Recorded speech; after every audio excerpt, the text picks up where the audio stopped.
نحمده ونصلي ونسلم على رسوله الكريم أما بعد فأعوذ بالله من الشيطان الرجيم بسم الله الرحمن الرحيم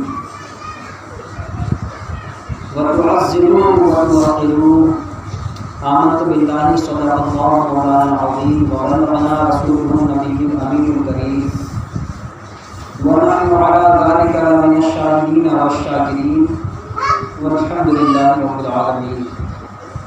بارگاہ رسالت میں آپ علیہ تحیت و ثنا میں درود پاک کا نذرانہ پیش کریں۔ اللہم صل علی سیدنا مولانا محمد وعلی آلہ وصحبہ کرام الکرام مبارک وسلم صلاۃ و سلام علیک یا رسول اللہ صلی اللہ علیہ وسلم۔ مسلمان رونا اچھا بھی ہوتا ہے اور رونا برا بھی ہوتا ہے۔ برا رونا بہت سا رونا آپ لوگ جانتے بھی ہیں، جیسے کوئی غم آپ کو پہنچا ہے، کوئی دکھ پہنچا ہے، کوئی چوٹ پہنچی ہے،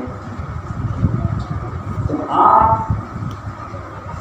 صبر کی حد کو پھیلا کر کے جو رو گے، واویلا مچاؤ گے، ناشکری کا انداز اپناؤ گے، تو یہ رونا برا رونا۔ تو آج ہم برے رونے کی بات نہ کر کے اس رونے کی بات کریں گے جو رونا ہمارے لیے ہنسنے کا سامان مہیا کر دے گا، جس رونے کے سبب سے ہماری آنکھوں میں خوشی کی جھلک آ جاتی ہے، ہم اس رونے کی بات کریں گے۔ ہر ایمان والا جانتا ہے کہ اللہ کے خوف سے رونا یہ رحمت الہی کا دروازہ آپ کے لیے کھول دیتا ہے۔ بندہ جب اپنے رب کے خوف سے گڑگڑاتا ہے، روتا ہے، آہوزاری کرتا ہے، تو رحمت الہی کے دروازے اس پر کھل جایا کرتے ہیں۔ اللہ کے پیارے محبوب صلی اللہ علیہ وسلم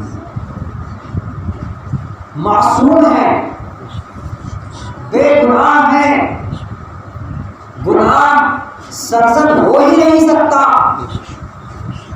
گناہ کا شروع ہو ہی نہیں سکتا، اس کے باوجود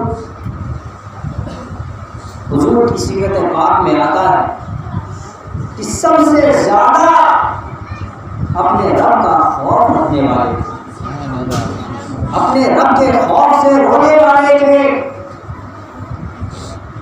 حضرت جبریل امین علیہ الصلوۃ والتسلیم۔ یہ فرشتے ہیں، معصوم ہیں، بے گناہ ہیں، گناہ نہیں ہو سکتا، نافرمانی نہیں ہو سکتی، لیکن ایک مرتبہ حضرت جبریل امین علیہ الصلوۃ والتسلیم زار و قطار رو رہے تھے، زار و قطار رو رہے تھے۔ ارشاد ربانی ہوا، جبریل کیوں رو رہے ہو؟ عرض کرتے ہیں مالک و مولا،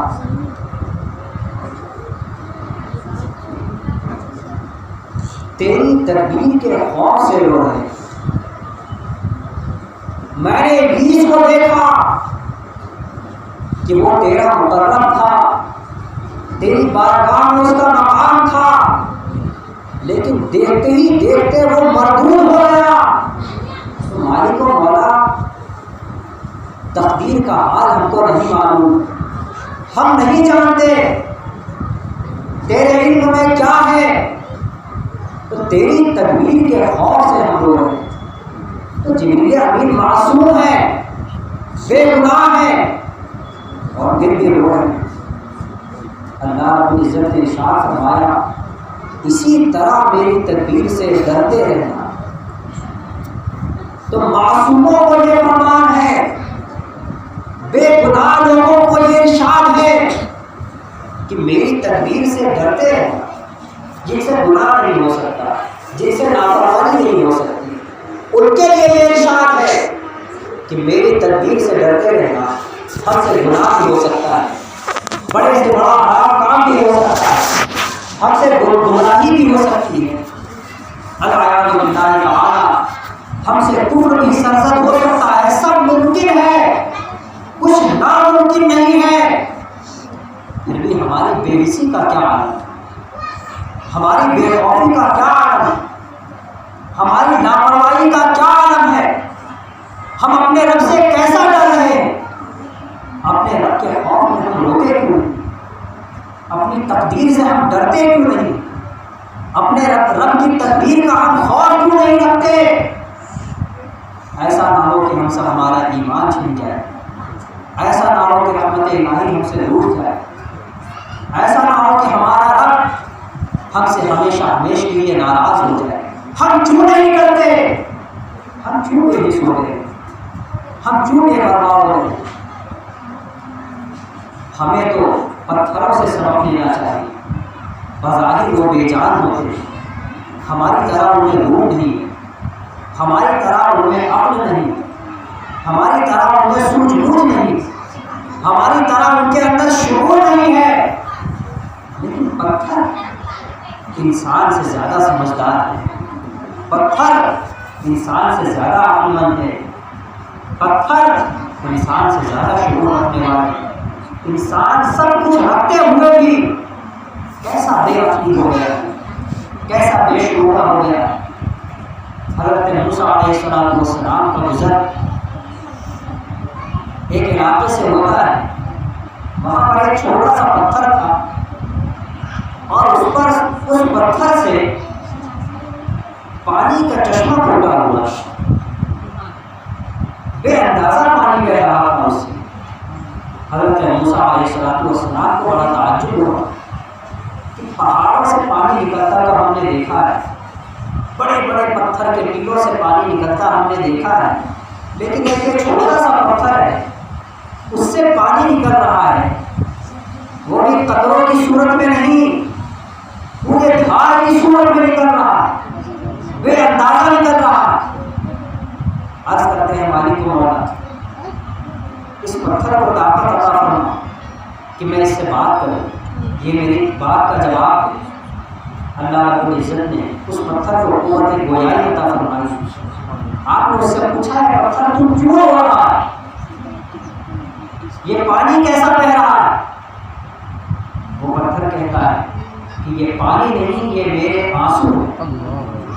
حضرت موسیٰ علیہ السلام ارشاد فرماتے آنسو کس وجہ سے بہا رہا ہے؟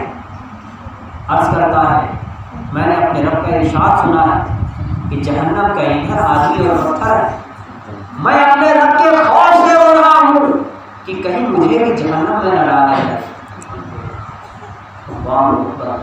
حضرت موسیٰ علیہ السلام بارگاہ الہی میں دست دعا دراز کرتے ہیں مالک و مولا اس پتھر کو نارے دوزخ سے نجات عطا فرما، اس پتھر کو آزادی مل گئی، بشارت مل گئی، خوشخبری مل گئی۔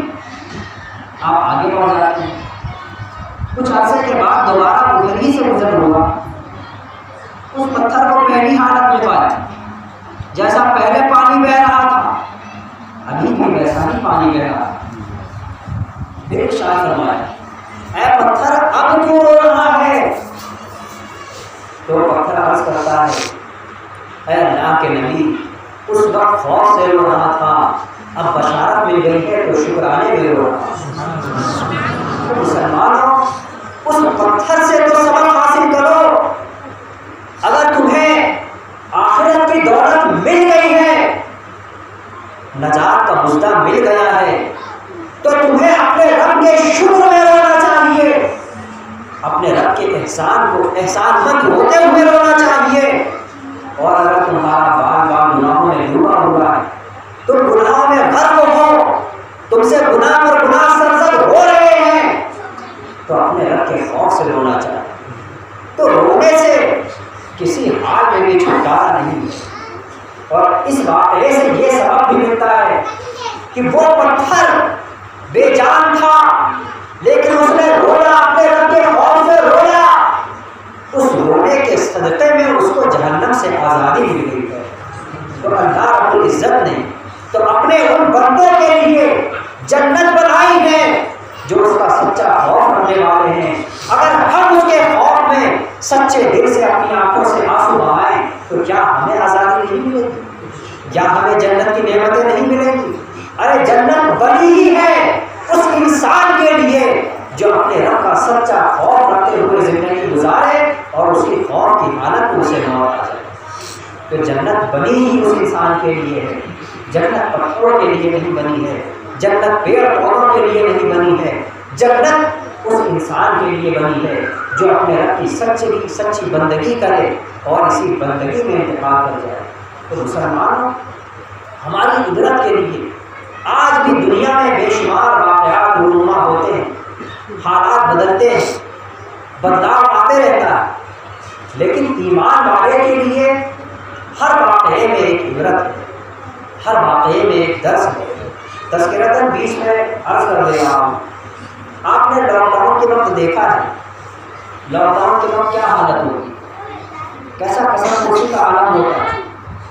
اور یہاں پر ہمارے ہندوستان میں کچھ نہیں ہوا ہے، باہر کے ملکوں کے بارے میں جو رپورٹ آئی، جو خبریں آئی ہیں، وہاں خبر یہ آئی ہے بہت ساری، ایسا نہیں کہ ایک دو جگہ کی آئی، بے شمار خبریں ایسی آئی کہ باپ کو ڈاکٹروں نے بتا دیا کہ اس کو کورونا ہو گیا ہے، تو پورے گھر والوں نے اس کا پورا کمرہ الگ کر دیا۔ پہلے تو ڈاکٹروں نے کوارنٹائن کیا بھرا اپنی جگہ، لیکن جب ان کی کیپیسٹی ختم ہو گئی اس کے بعد لوگوں سے کہہ دیا اپنے اپنے گھر میں کوارنٹائن کر دو، سب کو الگ کر دو پورا سسٹم۔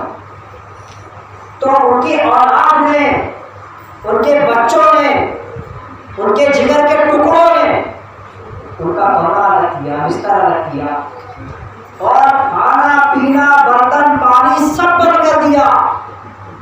یہاں تک کہ وہی ماں باپ جنہوں نے کتنی ناز و نعمت کے ساتھ ان کی پرورش کی تھی، پالا پوسا تھا، وہ بھوک سے پیاس سے تڑپ تڑپ کر کے بلک بلک کر کے مر گئے۔ اور یہ ایک دو رپورٹ نہیں ہے، بے شمار رپورٹ ہے اس طرح کی۔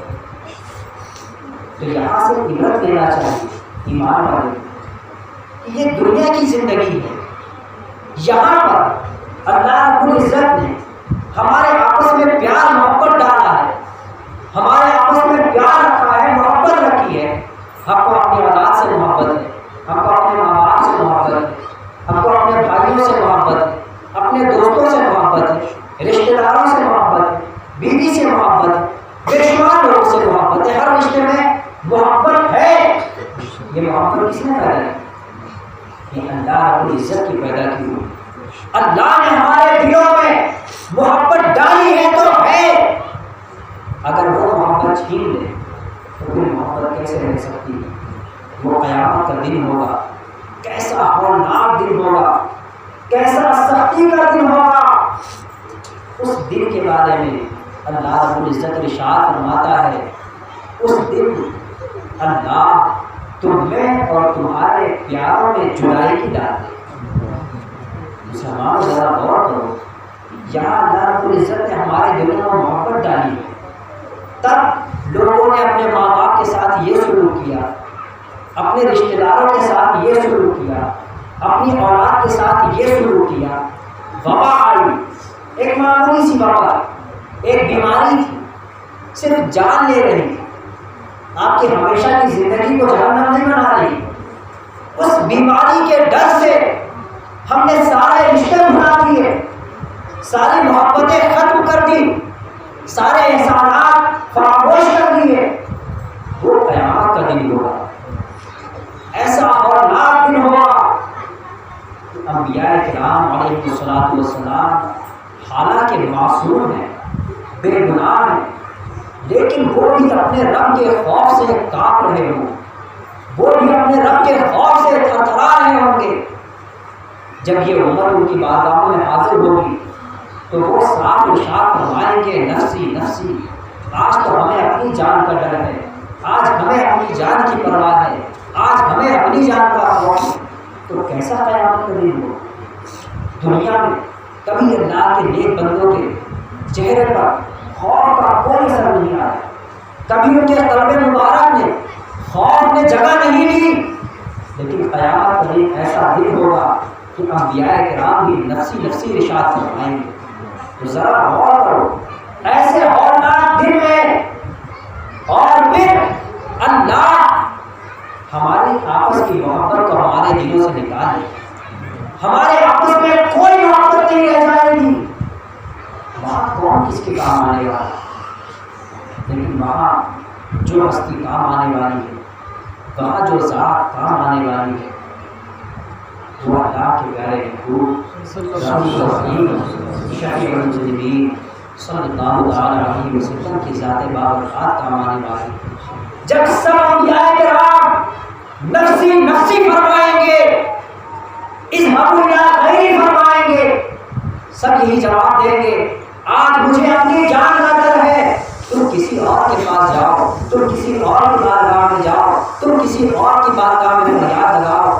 جب امت ہر جگہ سے ٹھوکر کھا کر، ہر جگہ سے مایوس ہو کر، ہر جگہ سے اپنے دلوں کو توڑ کر کے، بے یار و مددگار ہو کر، بے سہارا بن کر کے اللہ کے پیارے محبوب کی بارگاہ میں حاضر ہوگی، اللہ کے پیارے محبوب کا وہ محبت بھرا جواب تو سنو، ارشاد فرمائیں گے انا لہا، میں ہوں شفاعت کے لیے، میں ہی ہوں وہ جس کو تم سارے عرصہ محشر میں ڈھونڈتے تھے۔ وہ پیارے آقا کہ ہم روز و شب ان کی نافرمانیوں میں ڈوبے رہتے ہیں، وہ پیارے آقا جو ہر دن رات ہماری محبت میں رویا کیے اور اپنی قبر انور میں بھی تا قیامت امتی امتی فرماتے رہیں گے۔ ہمارے دل میں ان کی یاد کے لیے کتنی جگہ ہے، ہمارا دل ان کی یاد میں کتنے گھنٹے تڑپتا ہے، ہمارے دل ان کی عشق میں کتنے لمحے کے لیے بے چین ہوتے ہیں۔ ہمارے دل میں ان کی ویسی یاد نہیں جیسے ہونا چاہیے، ان کا ویسا ذکر نہیں جیسا ہونا چاہیے، اور ان کے لمحہ مبارک پر ہمیشہ ہمارا تذکرہ، دنیا میں جب تک رہے ہمارا تذکرہ تھا، قبر انور میں بھی قیامت قائم ہونے تک ہمارا ہی تذکرہ رہے گا۔ وہ اللہ کے پیارے محبوب قیامت میں ہماری دستگیری فرمائیں گے، تو ہم کو ہمارے دلوں میں ہم کو ان کی محبت کیسے بسانا چاہیے، ان کی محبت پہ ہمیں کیسا ہونا چاہیے۔ مسلمانوں انسانوں سے نہیں سیکھ سکتے ہو تو بے جانوں سے سیکھ لو۔ مسجد نبوی شریف کا واقعہ ہے، صحابہ کرام کا مجمع گواہ ہے، صحابہ کرام ارشاد فرماتے ہیں اللہ کے پیارے محبوب صلی اللہ علیہ وسلم جب ابتدا مسجد نبوی بنی تو ایک کھجور کا بوٹا تھا، کھجور کا ایک ستون تھا، اس پر اللہ کے پیارے محبوب سہارا فرما کر کے، ٹیک لگا کر کے خطبہ ارشاد فرمایا کرتے۔ ایک نوجوان صحابی نے اللہ کے پیارے محبوب کے لیے منبر نور بنایا، لکڑی کا منبر جب بنایا، اللہ کے پیارے محبوب اس منبر پر جلوہ افروز ہوئے، وہ پہلی دفعہ جلوہ افروز ہوئے۔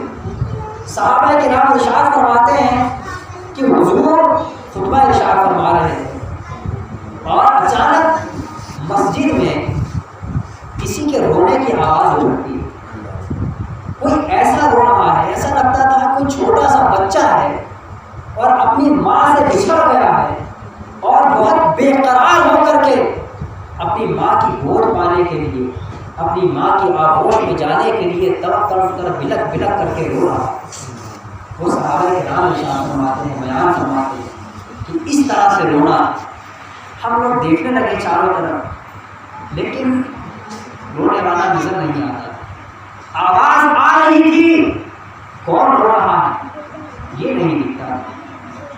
اللہ کے پیارے محبوب نے توجہ فرمائی تو وہ آواز اس کھجور کے ستون سے آ گئی.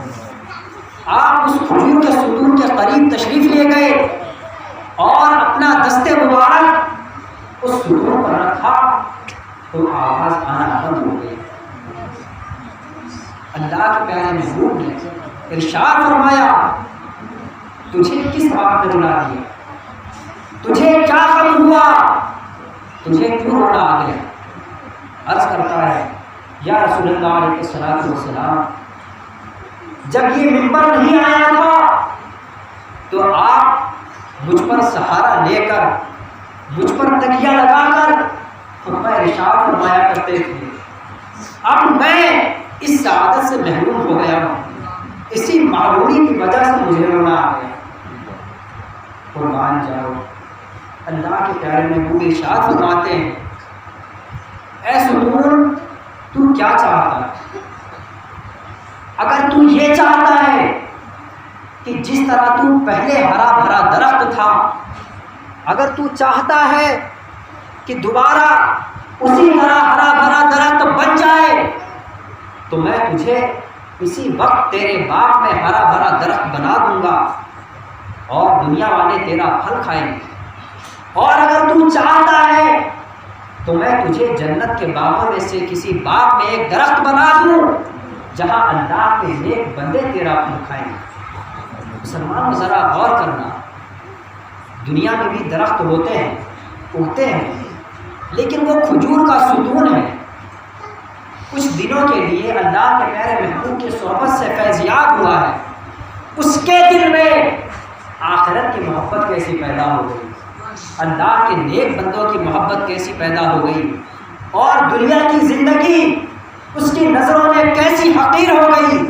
عرض کرتا ہے یا رسول اللہ علیہ الصلوۃ والسلام، مجھے دنیا کے باغوں میں نہیں جانا ہے، مجھے جنت کا ایک درخت بنا دیجئے جہاں اللہ والے میرا پھل کھائیں گے.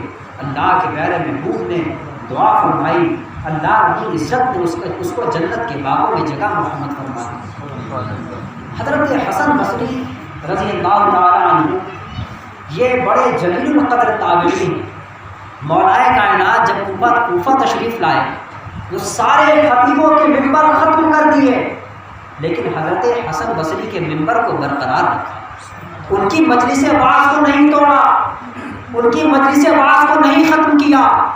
اور یہ حضرت خواجہ حسن بصری مولائے کائنات کے خلیفہ بھی.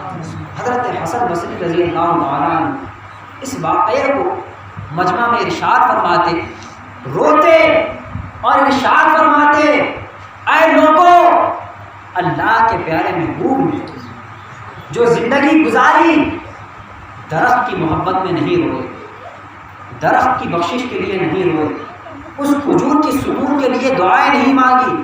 جب پیدا ہوئے تو درختوں کے لیے دعائیں آپ کے زمانے اقدس پر نہیں تھی. دنیا میں جب تک زندگی گزاری اس کھجور کے ستون کی یاد میں نہیں گزاری.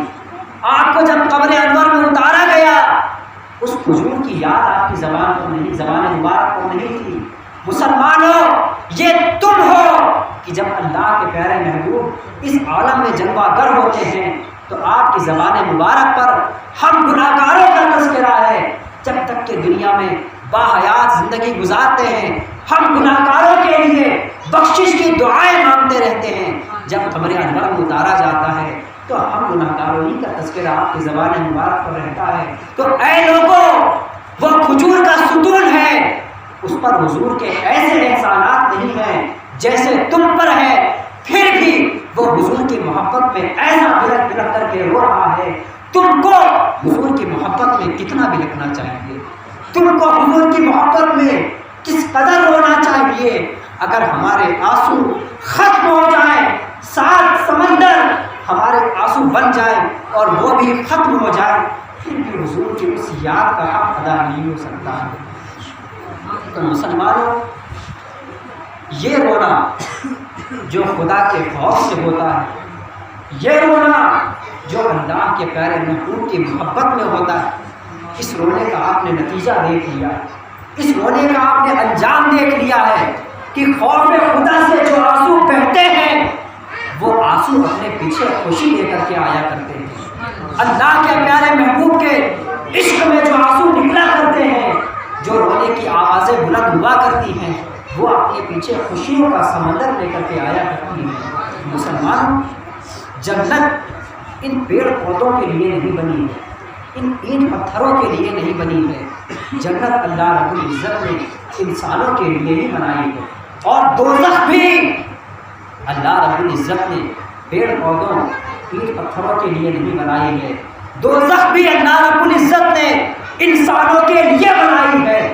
اب آپ کو فیصلہ کرنا ہے کہ ہم اللہ و رسول کو راضی کر کے، ان کی رحمت کے طلبگار بن کر کے جنت میں اپنا مقام بناتے ہیں، یا اللہ و رسول کو ناراض کر کے معاذ اللہ رب العالمین اللہ و رسول کی نافرمانی کر کے دوزخ میں اپنے لیے مقام چنتے ہیں۔ مسلمانوں، اپنی آخرت کی سچی فکر کرو۔ یہ دنیا کی زندگی چند روزہ زندگی ہے۔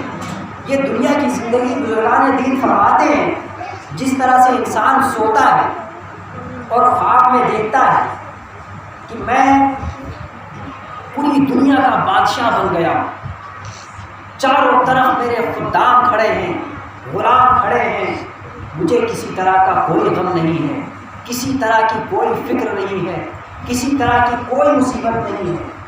لیکن وہ جب بیدار ہوتا ہے تو کیا رہتا ہے اس کے پاس؟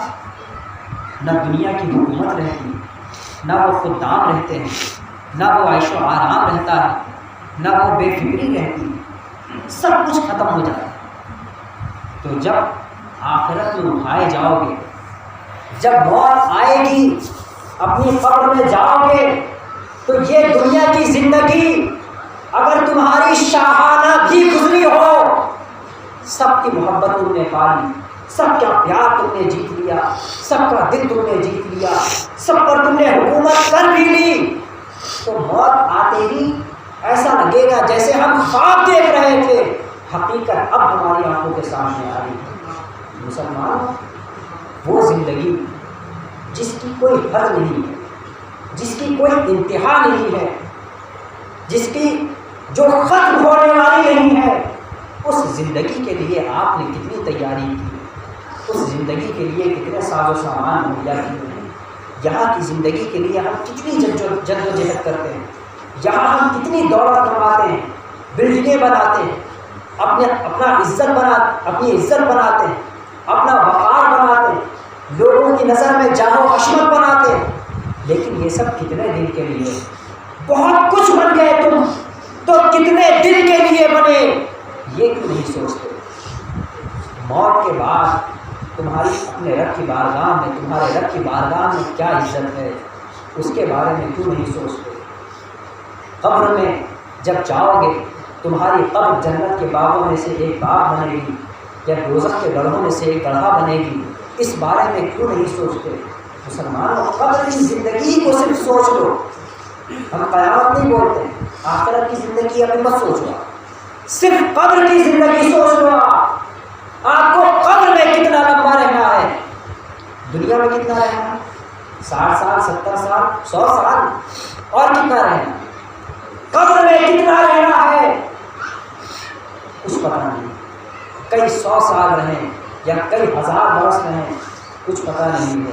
تو جہاں پر رہنا ہے اور لمبے عرصے کے لیے رہنا ہے، وہاں کے لیے آپ نے کون سی بلڈنگ بنائی ہے، وہاں کے لیے آپ نے کون سا اپنے عیش و آرام کا سامان مہیا کیا ہے؟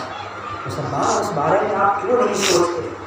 آپ کو علماء اہل سنت جھنجھوڑتے ہیں، بیدار کرتے ہیں، ہوشیار کرتے ہیں، خبردار کرتے ہیں، آپ پھر بھی ہوشیار نہیں ہوتے، آپ پھر بھی خبردار نہیں ہوتے، آپ جاننے کو تیار نہیں ہوتے۔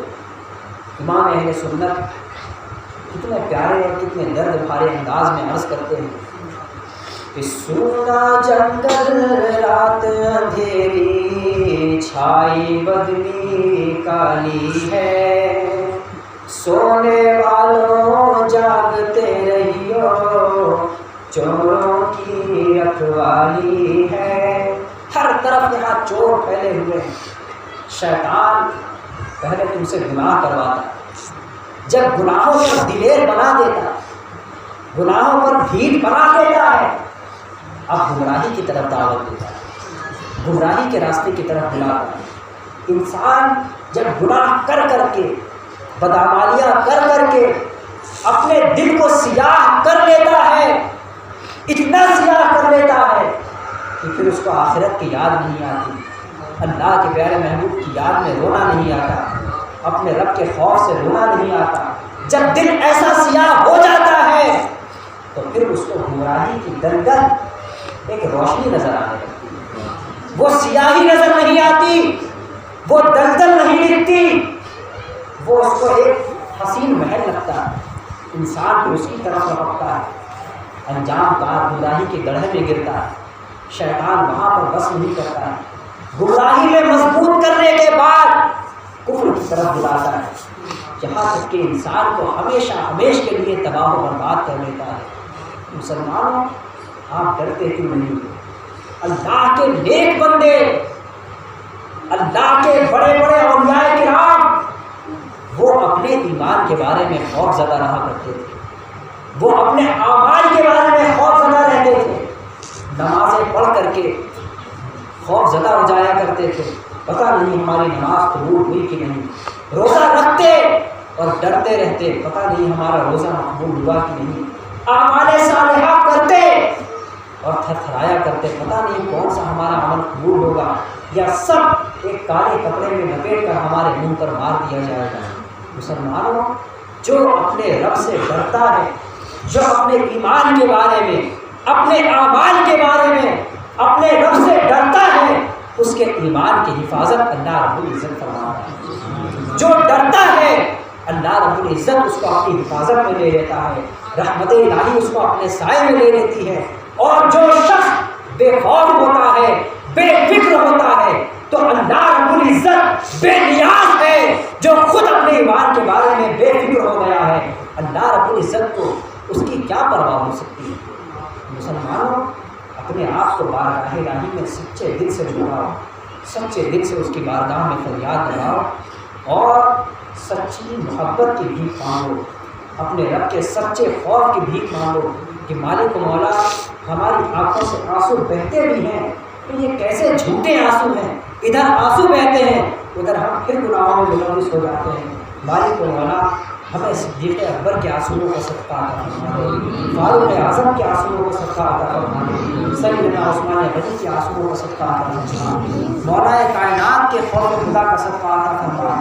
وہ حضرات سچے دل سے رونے والے تھے، ان کے آنسو اور ان کے دل کے خیالات ایک تھے۔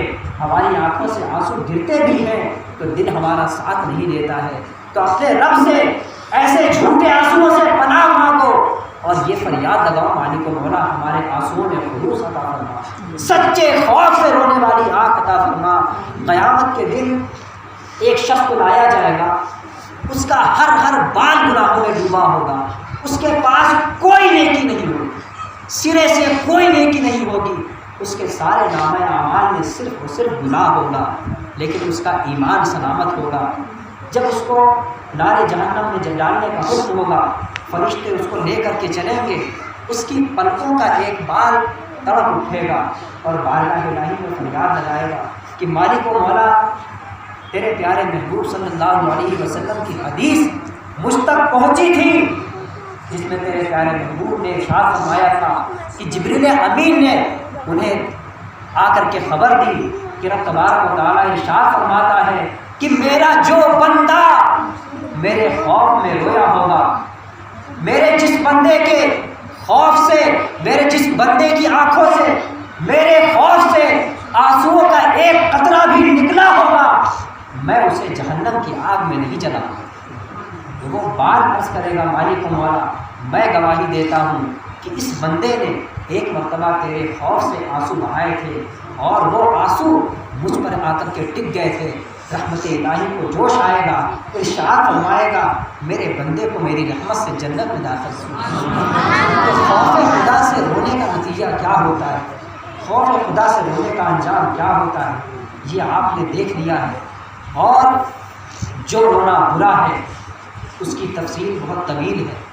ہر وہ رونا جو آپ کو شریعت مطہرہ سے دور کر دے، ہر وہ رونا جس رونے کے سبب سے آپ کے دل پر میل آ جائے، ہر وہ رونا جس کے رونے سے آپ اپنے رب کو بھول جاؤ، ہر وہ رونا جس کے رونے سے اپنے پیارے آقا کی محبت کو بھول جاؤ، وہ سارا رونا برا ہے، اس میں کوئی اچھائی نہیں، اس رونے سے آپ کو کوئی فائدہ نہیں۔ اور اپنے رب کے خوف سے ایک مرتبہ بھی رو لیے ہو، سچے خوف سے اگر آنسوؤں کا ایک قطرہ بھی نکلا ہے تو یقین جانو اللہ رب العزت نے جو ارشاد فرمایا ہے اس ارشاد میں کوئی شک نہیں ہے، جو ارشاد فرمایا ہے بے شک وہ اس کی رحمت ویسا ہی فرمائے گی۔ اس نے ارشاد فرمایا ہے اپنے خوف سے رونے والوں کو دوزخ سے آزاد فرمائے گا، یقیناً وہ دوزخ سے آزاد فرما دے گا۔ شرط یہ ہے کہ آنسوؤں میں سچائی ہونا چاہیے، شرط یہ ہے ہمارے دل میں سچی محبت، سچا خوف ہونا چاہیے، اس سبب سے آنسو نکلنا چاہیے، وہ آنسو آخرت میں ہماری بخشش کا سامان بنیں گے۔ تو دنیا کی محبت میں رونا چھوڑو، دنیا والوں کی محبت میں رونا چھوڑو، ایک دوسرے سے عشق لڑا کر کے رونا چھوڑو۔ اگر عشق میں رونا ہے تو پیارے آقا کے عشق میں رو، کہ جس دن سب کے دلوں سے آپس کی محبت بھلا دی جائے گی، اللہ کے پیارے محبوب کے دل سے تمہاری محبت نہیں جائے گی، ان کے قلب مبارک سے تمہاری محبت نہیں جائے گی، وہ تمہارا ہی انتظار فرما رہے ہوں گے، تم کہاں کہاں بھٹکتے پھر رہے ہوں گے اور وہ تمہارے انتظار میں اپنے رب کے حضور کھڑے ہوں گے، میری امت، میرے گناہگار قوم، میری گناہگار امت حاضر ہو، اپنے رب کی بارگاہ میں شفاعت فرما کر ان سب کو جنت میں داخلہ دلوا سکتے۔ مسلمانوں، ایسے پیارے آقا کی محبت میں رونا یہ ہم پر کتنا لازم ہے۔ اس کی محبت میں رو کر کے کیا ملے گا؟ جو نہ آپ کا دنیا میں کچھ فائدہ پہنچا سکتا ہے، نہ آخرت میں کچھ بنا سکتا ہے۔ رونا ہے ان کی محبت میں رو جو دنیا میں پیدا ہوئے تو ہمیں یاد کیے، ساری زندگی ہمیں یاد کیے، قبر انور میں ہمیں یاد فرما رہے ہیں، کل قیامت کے دن ہماری ہی یاد میں ہمارے انتظار میں کھڑے ہوں گے۔ مسلمانوں، ایسے کی محبت میں رو، ایسے کی یاد میں رو، ایسے کی یاد میں اپنے دل کو تڑپاؤ، تو یہ آپ کی دنیا کے لیے بھی بہتر ہوگا، آخرت کے لیے بھی بہتر ہوگا۔